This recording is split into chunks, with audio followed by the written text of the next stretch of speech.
Working on my cardio, it's perfect with this audio. You better call an audible. Celebrate this victory win, it's so applaudable. I don't need the audience here, cause this is all I know.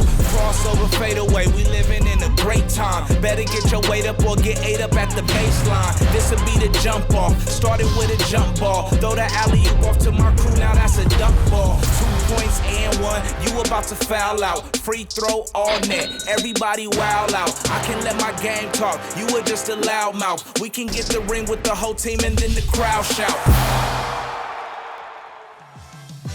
Hello again, Irish fans, and welcome to this week's edition of Inside Notre Dame Basketball with Mike Bray. I'm Jack Nolan, joined as always by the head coach of the Fighting Irish. And Mike, not only a 2-0 week, but a 2-0 week in which your team dominated both games against Pitt and Wake Forest on both ends of the floor.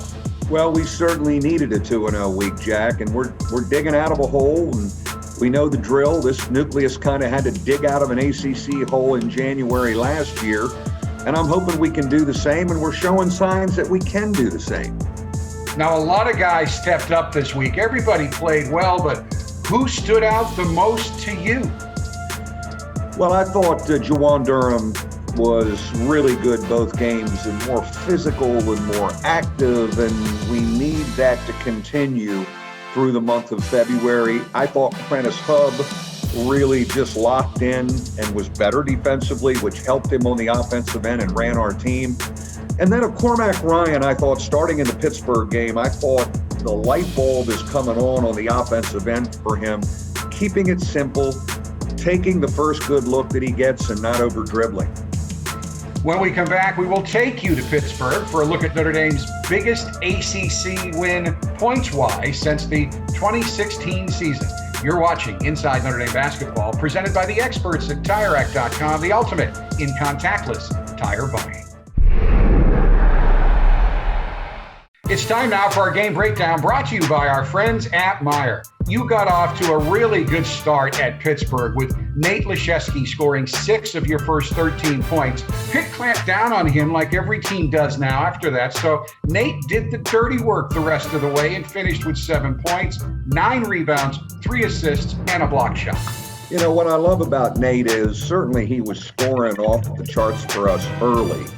And people have found him now and tried to really take him away, as they do Prentice. And then he just goes and keeps it simple and doesn't force things and figures out, how do I help my team be effective? Well, I'm going to defensive rebound.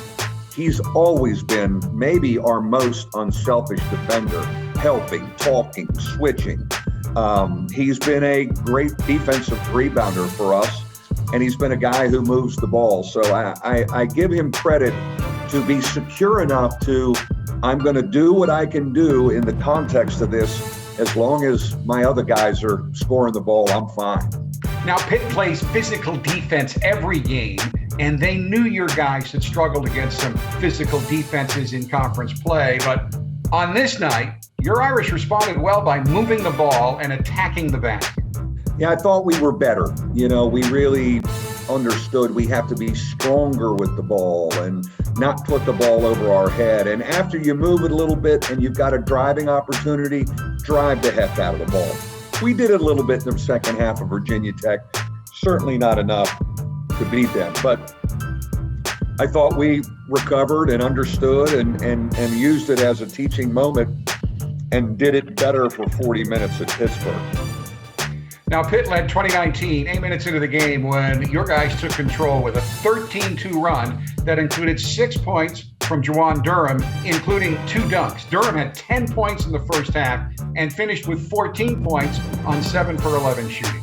You know, he is such a target for us when we can spread it out around him, and we have threats to open the floor around him. Him posting, him rolling off a ball screen, him offensive rebounding is really, really important for us. And I thought in that game, it ignited us. His play ignited us. Prentice Hub is on quite a roll right now. This was his 4th straight outstanding game, 9 points and 4 assists in the first half to help you build the lead, and he added 8 more points and 5 more assists in the second half to help you maintain and expand the lead. I think what's helped Prentice Hub is we've demanded more on the defensive end. a better stance, more accountability, and stay in front of your guy, better at guarding your guy off the ball, not losing track of him. And I think that's helped his overall focus at quarterbacking our team and just being concentrating in the moment on both ends of the floor. And again, when he has the weapons firing around him, we know he can find them. And right now he's got some weapons firing around him. You led by 12 at halftime, but there have been a number of games this year where you have been great in the first half and come out cold in the second half, but not on this night. Your guys came out and hit 5 of their first 6 shots in the second half to basically put the game away. Well, I give Scott Martin, Coach Martin, a lot of credit because at halftime he said, really challenge him on second half starts. We have not been able to do that. And one thing about high achieving young people, which is what we get here at Notre Dame, you put something out there and say, this is the mark we got to hit, whether it's academic or whether it's basketball. The kind of kids we get at Notre Dame, they want to go hit that mark. And I think I've got to keep giving them marks to hit better defensively, better at one and done, better at second half starts. We got to keep coming back with the score stops. We got to keep coming back with tangible, visible things. And I love the fact that we came out and kind of threw the knockout punch in the first couple minutes of the second half. We'll be back with more on this week's edition of Inside Notre Dame Basketball right after this timeout. Now, a Midwest snowstorm kept the Irish in Pittsburgh overnight, but that was just fine after Notre Dame's impressive 84-58 win over the Panthers. Next up, a Tuesday evening home matchup against Wake Forest, and your guys just kept on rolling. For the second straight game, Juwan Durham got off to a terrific start, scoring 6 straight points to give you an 8-5 lead, and he went on to finish with a game-high 18 points with 9 rebounds and 4 blocked shots, playing with a physicality I've never seen him exhibit in a game or practice. Well, the neat thing, Jack, is he put another one on top of the one. At Pittsburgh, Wake Forest, we must be greedy about doing this. And can we keep him in that mode? And because he's just so important to us. But certainly the success of Pittsburgh, individually and overall, gave him a little bit more of a swagger. I think all of our guys had a little more confidence after the performance in Pittsburgh. And when you're struggling through the months of January, you're searching, man. You're searching for something to hang your hat on to kind of feel good about. And I'm really pleased with how he's attacking the rim and getting fouled and making plays around the bucket, blocking shots in the back. He's been a better defensive rebounder. We know there's a lot to work with this Juwan Durham body. We just got to keep pushing the right button. Now, Wake Forest came in having won 2 of 3, including their previous game against a Miami team that bounced back by beating Duke. So Wake stayed with you throughout the first half, but after scoring the first basket of the game, they only led one more time at 5-4 as your guys held the Demons to just 9 points in the first 10 minutes. Well, there we were again mentioning at halftime what I did in the locker room in Pittsburgh. Second half starts. Can we do what we did in Pittsburgh? Can we be consistent in that area? And I'm very pleased that we came out and again kind of threw the knockout punch in the first couple of minutes. We executed a set offensively. Prentice gets a 3. And then we start digging in and defending, and we're getting out in transition and driving the ball. And so, again, second half start 2 games in a row. I think we've really grown in that area. Another guy who was huge for you again for the second straight game was Cormac Ryan, who came off the bench to score 8 of his 13 points in the first half. And by the time the game was over, he had grabbed 3 rebounds, dished out 3 assists, and had come up with a game-high 3 steals while also blocking 2 shots. We talked about his performance against Pitt. He's playing with a confidence that he didn't have before. I feel the light bulb is on, and it was going to take time. There's no question about it. He didn't play a lot at Stanford as a freshman because of injuries. He didn't have a great freshman year. He had a pretty good freshman year, sat out all last year. I thought I had to remind myself in November that this is not a veteran guy who started 60 games like Prentice Hub. or Dane Goodwin in their third year, or Nate Leshevsky, or even Trey Wertz, who started 60-some games at Santa Clara. This guy was still a bit of a rookie, even though it's his third year of college. And so to keep teaching and simplifying, and for him, simple on offense. Catch, shoot, 1 or 2 dribbles, move the ball, cut. He's always defended for us. He's always rebounded, and I love that he's kind of putting it together on both ends of the floor right now. So the Irish beat Wake Forest 79-58, marking the first time Notre Dame has ever beaten ACC opponents by 20 or more points in consecutive games. Coach will take control of the video on this week's edition of Irish Intel right after this short timeout on Inside Notre Dame Basketball. For our first play this week, a great example of how good Nate Leshevsky is off the dribble. Well, again, it comes off a stop. So we're coming down an early offense, and we've got a little bit of momentum, but Cormac does a great job of stretching this. Great job by Nate, slipping that early ball screen. We reverse the ball to the other side of the floor. Our spacing is good, but yet again, we came down with a numbers advantage a little bit, and the defense is on their heels. Another dribble exchange, and Nate Leshevsky has done a great job getting to the basket. That's a heck of a job not to travel right there, to gather when you're going full speed, shot fake, and finish. But it came off a stop, and we got a score. Our second play is a classic Bray ball fast break. And you can't run, Jack, unless you get a stop first. So we defend well here. We get the long rebound, and now numbers advantage. And when Prentice Hub has the ball in the open court, he makes some really good decisions. Dane Goodwin does a great job sprinting the floor, and we get a layup in transition. And a lot of the night in Pittsburgh, we were in early offense. This third play shows great spacing in the paint between Nate Leshevsky and Juwan Durham. Well, again, we didn't have to take the ball out of bounds, Jack. This is off of a stop. So we throw ahead, some early offense. The defense really isn't set. Trey Wertz uses the Nate Leshevsky ball screen, and then the basketball IQ and court vision of Trey Wertz to see the mismatch, throw over the top, and for Nate to find Juwan. Nate and Juwan really love passing to each other. Great unselfishness right there. But all this came off a defensive stop. And our final play this week shows you just how well this Notre Dame team passes the ball.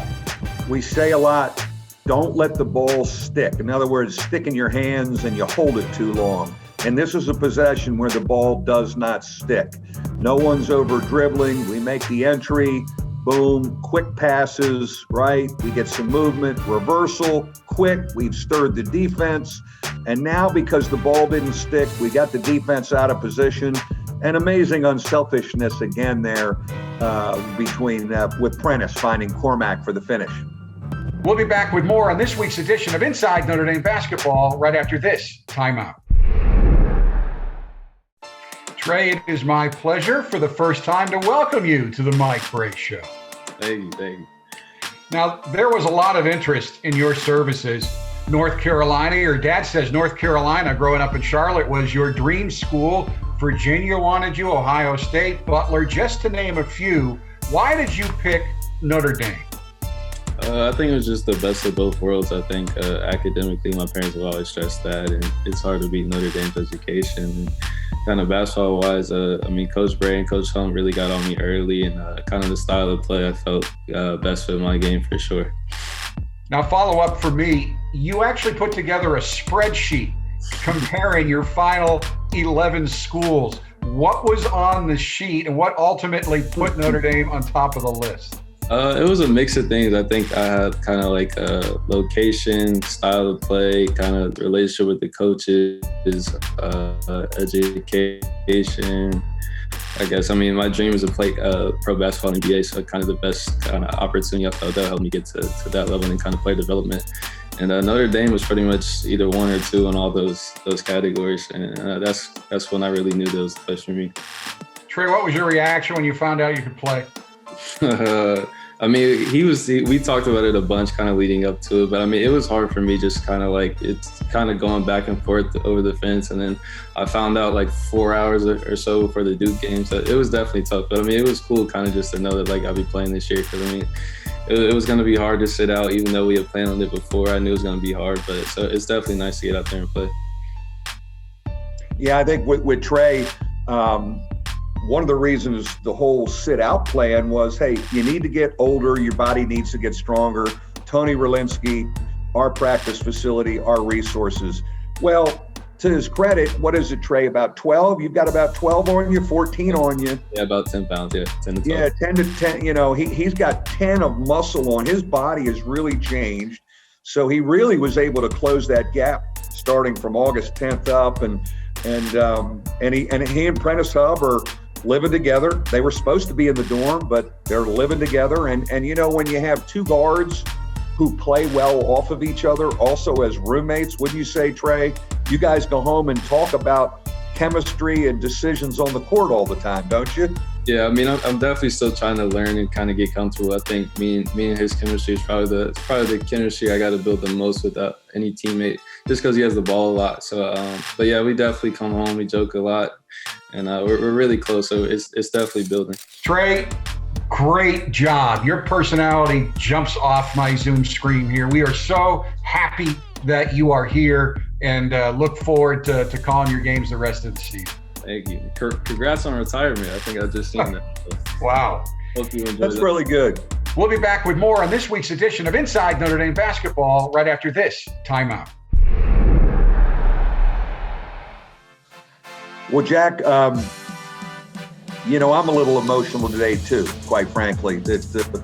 You've announced your retirement. You and I have been joined at the hip for 21 years, and you are a good friend and a right-hand man in a lot of ways. And you've been my therapist many days too when I've come to do the show, and it's been a tough stretch, and for that I'll always be thankful.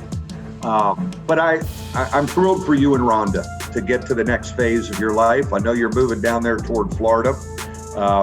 Keep a lookout for some spots for me, by the way, when you're down there. But how you've represented Notre Dame athletics, and specifically Notre Dame basketball, I just can't thank you enough. You're the ultimate class act. You're the ultimate professional. As I've said many times, nobody preps more than Jack Nolan, whether we're playing an exhibition game or we're playing Duke or North Carolina. It's been a discipline and a professionalism that is inspiring to me, and I think many in our program, my young assistants, I think have been touched by it, the discipline and the preparation and the dedication. And so I will miss you, but I'm really thrilled for you and Rhonda to get to that next phase and do your thing. And I know you'll be close and always watching us. I just can't thank you enough. And I am looking forward to the rest of this year because you're on a roll. And I am disappointed that I won't be here next year because I think you're going to be great. But so I guess we at least have to touch on this week. At Georgia Tech, at Duke, how are you going to do? Well, we've got two great challenges, but here's a chance for wins with teams ahead of us in the standings and better net composite scores as you're trying to make a run to the bubble. But Georgia Tech, we see a lot. We've had some success against them lately. They've improved offensively. They're scoring and shooting the ball differently than the Georgia Tech we remember, who was more of a defensive team. Great guards, Alvarado really good for them. And then we get another shot at Duke, which if there's one game I'm disappointed in our battling, it was the Duke game here December 16th. I thought we had an opportunity to beat Kentucky, which we did on that Saturday, and Duke in 1 week, and I don't think we dug in like we needed to. And so I'm excited to see our guys in Cameron compete better. Mike, thank you. Thank you for everything, but we are not done yet, neither your team or me, for this season. And we will both be back next week at this time to break down all the highlights of the Georgia Tech and Duke games. Until then, for Coach Bray, I'm Jack Nolan. Thanks so much for watching. Stay safe, folks, and as always, go Irish.